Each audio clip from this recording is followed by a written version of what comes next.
Bismillahirrahmanirrahim. Assalamualaikum warahmatullahi wabarakatuh. Perkenalkan, nama saya dari Vika Sonia Sapira dengan NPM 2021511138. Di sini saya akan memaparkan artikel hakikat perencanaan pembelajaran matematika. Yang pertama yaitu perencanaan. Pengertian perencanaan. Perencanaan adalah suatu rangkaian persiapan tindakan untuk mencapai tujuan. Perencanaan merupakan pedoman, garis besar, atau petunjuk yang harus dituruti jika menginginkan hasil yang baik. Dalam menyusun sebuah rencana, hal pertama yang harus dilakukan adalah Anda harus memusatkan pikiran kepada apa yang ingin dikerjakan, tujuan jangka pendek dan tujuan jangka panjang untuk organisasi, serta memutuskan alat apa yang akan digunakan untuk mencapai tujuan tersebut. Anda harus meramalkan sejauh mana kemungkinan tersebut dapat dicapai, baik dilihat dari aspek ekonomi, sosial, maupun lingkungan politik tempat organisasi, serta dihubungkan dengan sumber-sumber yang ada untuk mewujudkan rencana tersebut. Perencanaan menurut para ahli. Yang pertama, perencanaan menurut Bintoro Cokroaminoto. Dalam Husain Usman 2008 menyebutkan perencanaan adalah proses mempersiapkan kegiatan-kegiatan secara sistematis yang akan dilakukan untuk mencapai tujuan tertentu. Yang kedua, perencanaan menurut Wijojo dalam Lembaga Administrasi Negara menjelaskan perencanaan pada asasnya berkisar pada dua hal. Yang pertama, penentuan pilihan serta sadar mengenai tujuan konkret yang hendak dicapai dalam jangka waktu tertentu atas dasar nilai-nilai yang dimiliki masyarakat yang bersangkutan. Yang kedua, pilihan di antara cara-cara alternatif yang efisien serta rasional guna mencapai tujuan-tujuan tersebut, baik untuk penentuan tujuan yang meliputi jangka waktu tertentu maupun pemilihan cara-cara tersebut diperlukan ukuran-ukuran atau kriteria-kriteria tertentu yang terlebih dahulu harus dipilih pula. Dan yang terakhir, perencanaan menurut Alder tahun 1999 dalam Rustiadi 2008 halaman 339 menyatakan bahwa perencanaan adalah suatu proses menentukan apa yang ingin dicapai pada masa yang akan datang, serta menetapkan tahapan-tahapan yang dibutuhkan untuk mencapainya. Dapat disimpulkan, perencanaan adalah suatu proses menentukan apa yang ingin dicapai pada masa yang akan datang, serta menetapkan tahapan-tahapan yang dibutuhkan untuk mencapainya. Dengan demikian, proses perencanaan dilakukan dengan menguji berbagai arah pencapai, serta mengkaji berbagai ketidakpastian yang ada, mengukur kemampuan atau kapasitas kita untuk mencapainya, kemudian memilih arah-arah dan langkah-langkah terbaik untuk mencapainya. Yang selanjutnya yaitu karakteristik perencanaan. Dalam perencanaan terdapat beberapa karakteristik yang membedakannya dengan fungsi manajemen lainnya. Berikut merupakan karakteristik perencanaan. Yang pertama, fungsi manajerial.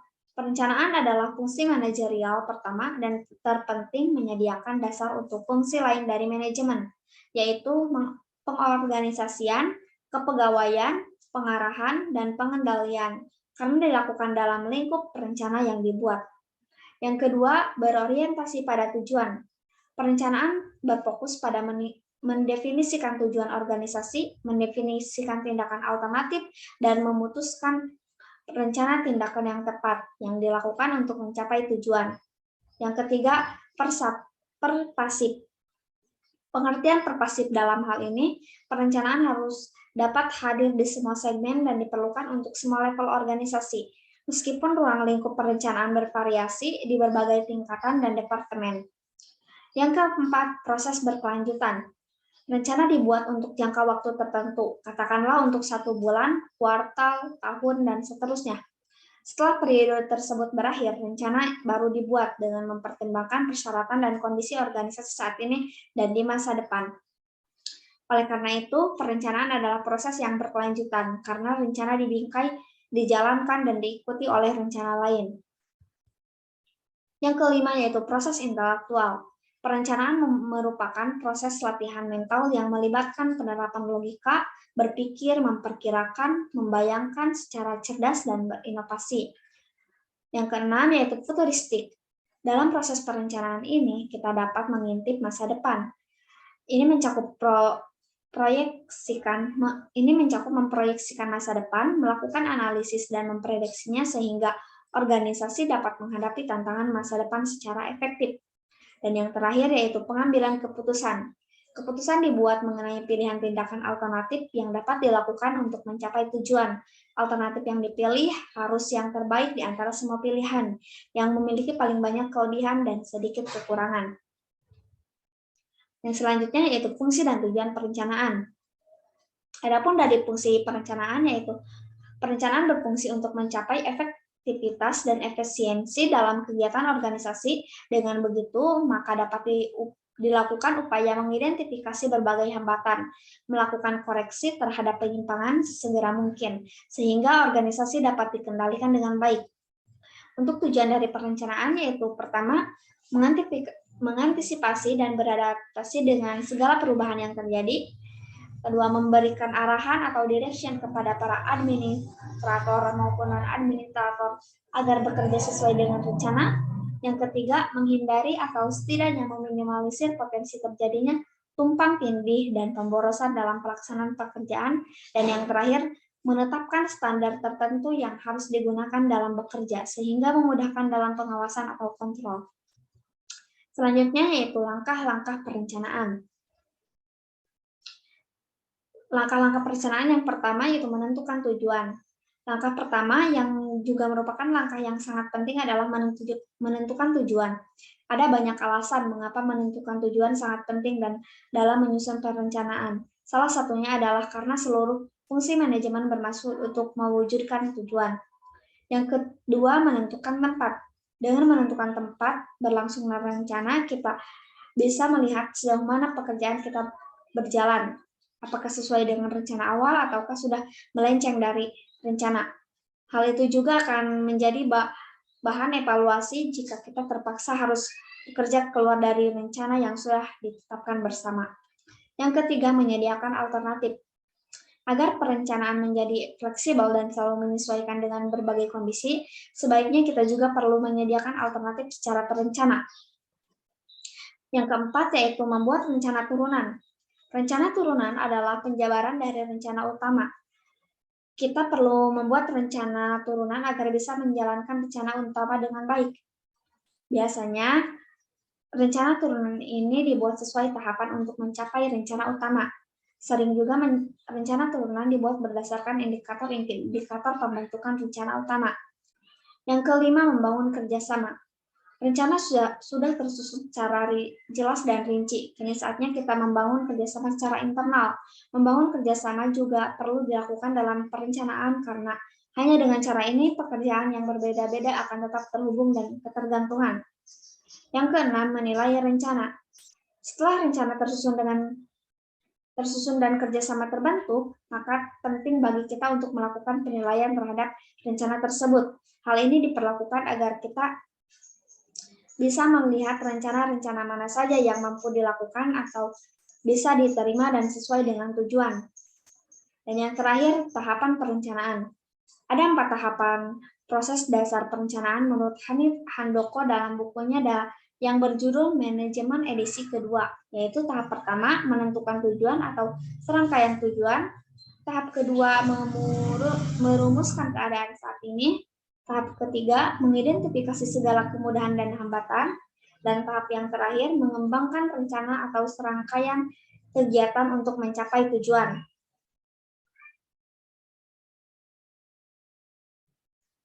Dan yang terakhir dari perencanaan yaitu ada jenis-jenis perencanaan. Jenis-jenis perencanaan yang pertama yaitu perencanaan berdasarkan ruang lingkup. Perencanaan berdasarkan ruang lingkup yang pertama rencana strategis, merupakan suatu perencanaan yang di dalamnya terdapat uraian mengenai kebijakan jangka waktu panjang dan waktu pelaksanaan yang cukup lama. Pada umumnya untuk jenis perencanaan ini sangat sulit untuk dirubah. Kedua, rencana taksis. Salah satu rencana yang dalam terdapat Dan dalamnya terdapat uraian kebijakan yang bersifat jangka pendek dan mudah disesuaikan dengan aktivitas selama tujuannya masih sama. Dan yang terakhir, rencana terintegrasi, yakni sebuah perencanaan yang di dalamnya terdapat penjelasan secara menyeluruh dan sifatnya terpadu.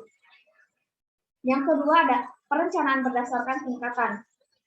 Rencana yang pertama ada rencana induk, yaitu segala perencanaan yang hanya fokus pada kebijakan organisasi dengan tujuan jangka panjang dan memiliki ruang lingkup yang luas. Yang kedua, rencana operasional adalah berbagai perencanaan yang berfokus pada pedoman atau petunjuk pelaksanaan dari program-program organisasi. Dan yang terakhir ada rencana harian.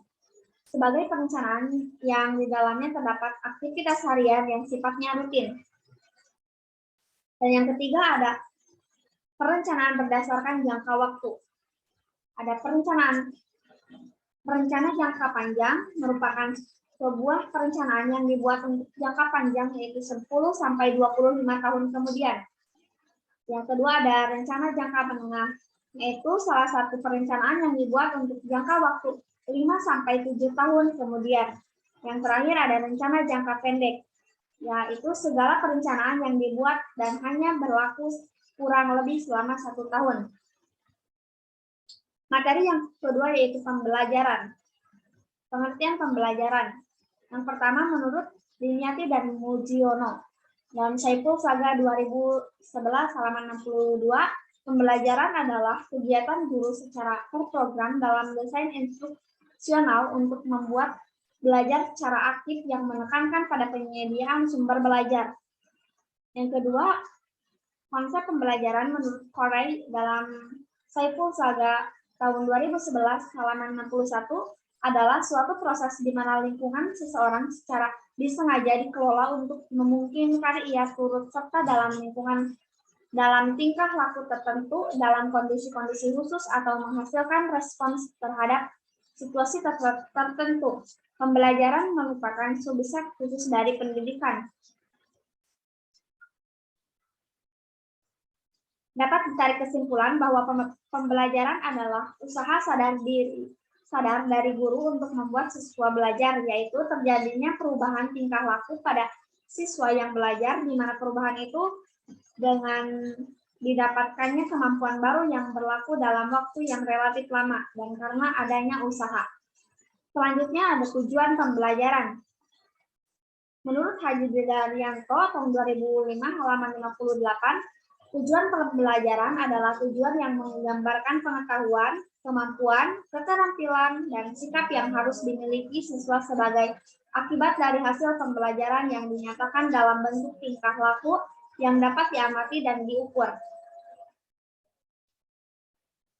Dapat disimpulkan bahwa perumusan tujuan pembelajaran harus berdasarkan standar kompetensi dan kompetensi dasar serta indikator yang telah ditentukan. Selanjutnya ada ciri-ciri pembelajaran. Definisi dari pembelajaran di atas, maka terdapat ciri sebagai tanda suatu proses atau kegiatan dikatakan sebagai pembelajaran. Ciri-ciri pembelajaran tersebut adalah sebagai berikut. Yang pertama, merupakan upaya sadar dan disengaja. Yang kedua, pembelajaran harus membuat siswa belajar. Yang ketiga, menetapkan tujuan. Dan yang terakhir, pelaksanaan terkendali. Selanjutnya ada prinsip pembelajaran. Dalam buku of Learning tahun 1997 mengemukakan 9 prinsip yang dapat dilakukan guru dalam melaksanakan pembelajaran sebagai berikut. Yang pertama, menarik perhatian atau gaining attention. Yang kedua, menyampaikan tujuan pembelajaran atau informing learn of the objective.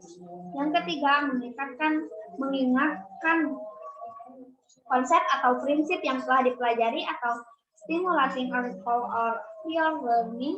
Yang keempat, menyampaikan materi pembelajaran atau presenting the stimulus. Yang kelima, memberikan bimbingan belajar atau providing learning guidance. Yang keenam, memperoleh kinerja atau penampilan siswa. Yang ketujuh, memberikan balikan atau providing feedback. Yang kedelapan, menilai hasil belajar atau assessing performance. Dan yang terakhir, memperkuat retensi dan transfer belajar atau retention and transfer. Selanjutnya ada metode pembelajaran. Metode pembelajaran merupakan cara melakukan atau menyajikan, menguraikan, dan memberi latihan isi pelajaran kepada siswa untuk mencapai tujuan tertentu. Metode pembelajaran yang ditetapkan guru memungkinkan siswa untuk belajar proses, bukan hanya belajar produk. Belajar produk pada umumnya hanya menekankan pada segi kognitif, sedangkan belajar proses dapat memungkinkan tercapainya tujuan belajar baik secara kognitif, afektif maupun psikomotorik. Oleh karena itu, metode pembelajaran diarahkan untuk mencapai sasaran tersebut, yaitu lebih banyak menekankan pembelajaran melalui proses. Dalam hal ini, guru dituntut agar mampu memahami kedudukan metode sebagai salah satu komponen yang ikut ambil bagian bagi keberhasilan kegiatan belajar mengajar. Selanjutnya, evaluasi pembelajaran. Evaluasi merupakan salah satu komponen dalam sistem pembelajaran. Dalam hubungannya dengan pembelajaran dijelaskan oleh Harjanto tahun 2005 halaman 277, evaluasi pembelajaran adalah penilaian atau penaksiran terhadap pertumbuhan dan kemajuan peserta didik ke arah tujuan-tujuan yang telah ditetapkan dalam hukum. Hasil penilaian ini dapat dinyatakan secara kuantitatif maupun kualitatif. Dari pengertian tersebut dapat diketahui salah satu tujuan evaluasi pembelajaran adalah untuk mendapatkan data pembuktian yang akan mengukur sampai di mana tingkat kemampuan dan pemahaman peserta didik dalam mencapai tujuan pembelajaran. Dengan demikian, evaluasi menempati posisi yang sangat penting dalam proses pembelajaran, karena dengan adanya evaluasi, keberhasilan pembelajaran dapat diketahui. Materi yang selanjutnya yaitu matematika. Pengertian matematika. Matematika adalah ilmu tentang kuantitas, struktur, ruang, dan perubahan. Matematikawan menemukan pola, merumuskan dugaan baru, dan membangun kebenaran melalui metode deduksi ketat yang berasal dari aksioma dan definisi bertepatan. Seorang ahli matematika, Benjamin Peirce, disebut matematika sebagai ilmu yang menjelaskan kesimpulan penting. Matematika menurut para ahli. Menurut Ismail dan kawan-kawan, dalam Hamzah tahun 2014 halaman 48, matematika merupakan ilmu yang membahas angka-angka dan perhitungannya, membahas masalah-masalah numerik, mengenai kuantitas dan besaran, mempelajari hubungan pola, bentuk dan struktur, sarana berpikir, kumpulan sistem, struktur, dan alat. Hal ini berarti bahwa objek yang dibahas dalam matematika hanyalah permasalahan angka saja, baik dalam permasalahan angka-angka yang memiliki nilai maupun sebagai sarana dalam memecahkan suatu masalah. Yang kedua, menurut Wahyudi dan Kriswandi tahun 2013 halaman 10, matematika adalah ilmu pengetahuan yang mempelajari konsep-konsep abstrak yang disusun dengan menggunakan simbol dan merupakan bahasa yang eksak, cermat, dan terbebas dari emosi. Dan yang terakhir, menurut Suarsono, matematika adalah ilmu yang memiliki sifat khas, yaitu objek bersifat abstrak, menggunakan lambang-lambang yang tidak digunakan dalam kehidupan sehari-hari, dan proses berpikir yang dibatasi oleh aturan-aturan yang ketat. Berdasarkan uraian dari pendapat ahli tersebut, matematika merupakan kegiatan manusia yang mengkaji berbagai benda abstrak yang berkaitan dengan angka-angka yang digunakan untuk memecahkan masalah kehidupan sehari-hari, dan juga digunakan sebagai pengembang ilmu, pengetahuan, dan teknologi. Yang kedua ada karakteristik matematika. Mata pelajaran matematika berbeda dengan mata pelajaran lainnya. Mata pelajaran matematika mempunyai ciri yang khas atau karakteristik tersendiri. Menurut Sujadi tahun 2003 halaman 13, matematika memiliki karakteristik yang pertama, memiliki objek kajian yang abstrak, yang kedua bertumpu pada kesepakatan, yang ketiga berpola pikir deduktif, yang keempat memiliki simbol yang kosong dari arti, yang kelima memperhatikan semesta pembicaraan, dan yang terakhir konsisten dalam sistemnya. Sedangkan menurut Devdikbud tahun 1993 halaman 1, karakteristik matematika yaitu memiliki objek yang abstrak, memiliki pola berpikir deduktif dan konsisten, dan tidak dapat dipisahkan dari perkembangan ilmu pengetahuan dan teknologi atau IPTEK. Selanjutnya bidang-bidang matematika. Berikut ini merupakan bidang-bidang dalam matematika yang bisa digunakan. Yang pertama, besaran. Yang kedua, ruang. Yang ketiga, perubahan. Yang keempat, struktur. Yang kelima, dasar dan filsafat. Yang keenam, matematika diskrit. Dan yang terakhir, matematika serapan. Selanjutnya ada manfaat matematika. Dalam perkembangan ilmu dan teknologi, matematika memegang peran penting karena dengan bantuan matematika semua ilmu pengetahuan menjadi lebih sempurna. Beberapa contoh hubungan matematika dengan bidang-bidang studi lainnya. Yang pertama ada hubungan matematika dengan ekonomi. Analisis statistika sering dipergunakan untuk menaksir, meramal volume penjualan, kecenderungan ekspor dan impor. Yang kedua ada matematika dengan pertanian. Dapat menghitung keperluan beras selama 1 tahun, luas area yang harus ditanam padi, dan banyaknya pupuk yang diperlukan. Yang ketiga ada hubungan matematika dengan teknik. Kegiatan dalam bidang teknik diantaranya melakukan survei, merancang, membuat konstruksi, dan membuat estimasi. Dan yang terakhir ada hubungan matematika dengan fisika. Dalam setiap buku fisika dapat kita ketahui bahwa setiap aturan atau prinsip akhirnya berbentuk matematik, seperti hukum gravitasi disajikan dalam bentuk persamaan. Dan selanjutnya ada manfaat mempelajari matematika. Yang pertama, membantu berpikir sistematis. Kedua, mengembangkan logika. Ketiga, terbiasa menghitung. Keempat, dapat menarik kesimpulan secara deduktif. Dan yang terakhir, menjadi teliti, cermat, dan sabar. Materi yang selanjutnya yaitu pembelajaran matematika. Pengertian dari pembelajaran matematika. Menurut Yanti tahun 2014, pembelajaran matematika adalah proses interaksi antara guru dan siswa yang melibatkan pengembangan pola berpikir dan mengolah logika pada suatu lingkungan belajar yang sengaja diciptakan oleh guru dengan berbagai metode agar program belajar matematika tumbuh dan berkembang secara optimal dan siswa dapat melakukan kegiatan belajar secara efektif dan efisien. Yang kedua, menurut Sudiati tahun 2014, pembelajaran matematika adalah proses pemberian pengalaman belajar kepada siswa melalui serangkaian kegiatan yang terencana sehingga siswa memperoleh kompetensi tentang bahan matematika yang dipelajari.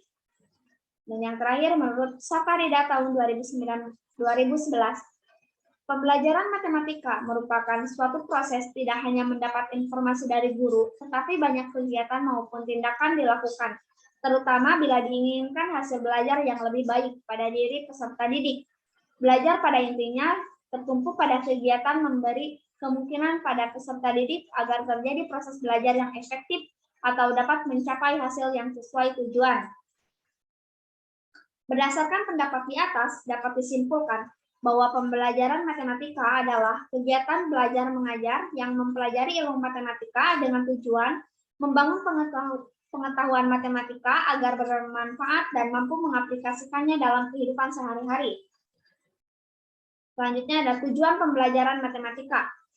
Tujuan umum pembelajaran matematika yang dirumuskan dalam Permendiknas nomor 22 tahun 2006, standar isi adalah agar siswa memiliki kemampuan pertama memahami konsep matematika, menjelaskan keterkaitan antar konsep dan mengaplikasikan konsep atau algoritma secara luas, akurat, efisien, dan tepat dalam pemecahan masalah.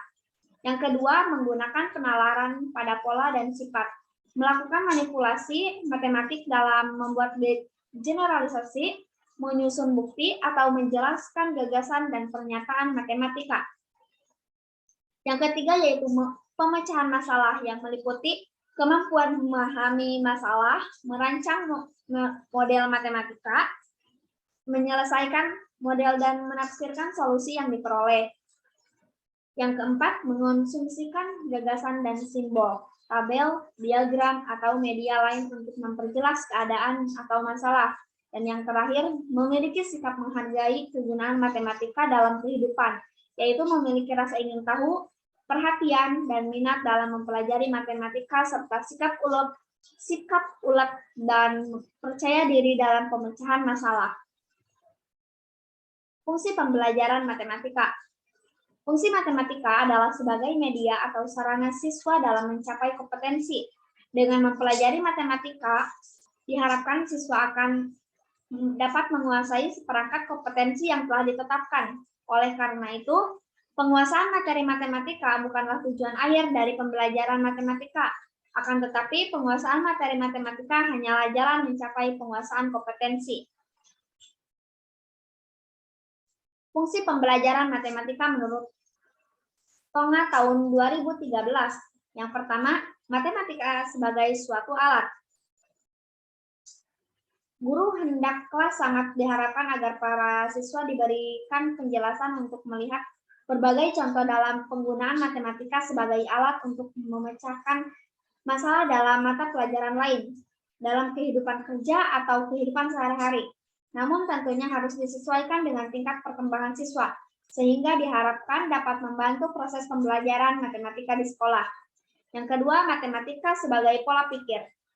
Siswa diberi pengalaman menggunakan matematika sebagai alat untuk memahami atau menyampaikan suatu informasi, misalnya melalui persamaan atau tabel-tabel dalam model-model matematika yang merupakan penyederhanaan dari soal-soal cerita atau soal-soal uraian matematika lainnya. Dan yang terakhir, matematika sebagai ilmu atau pengetahuan. Sebagai ilmu pengetahuan, pembelajaran matematika di sekolah harus diwarnai oleh fungsi yang ketiga ini. Sebagai guru harus mampu menunjukkan bahwa matematika selalu mencari kebenaran dan bersedia meralat kebenaran yang telah diterima. Bila ditemukan kesempatan untuk mencoba mengembangkan penemuan-penemuan sepanjang mengikuti pola pikir yang sah. Sekian pemaparan materi tentang hakikat perencanaan pembelajaran matematika dari saya. Mohon maaf bila masih banyak kesalahan. Wabillahi taufiq wal hidayah. Wassalamualaikum warahmatullahi wabarakatuh.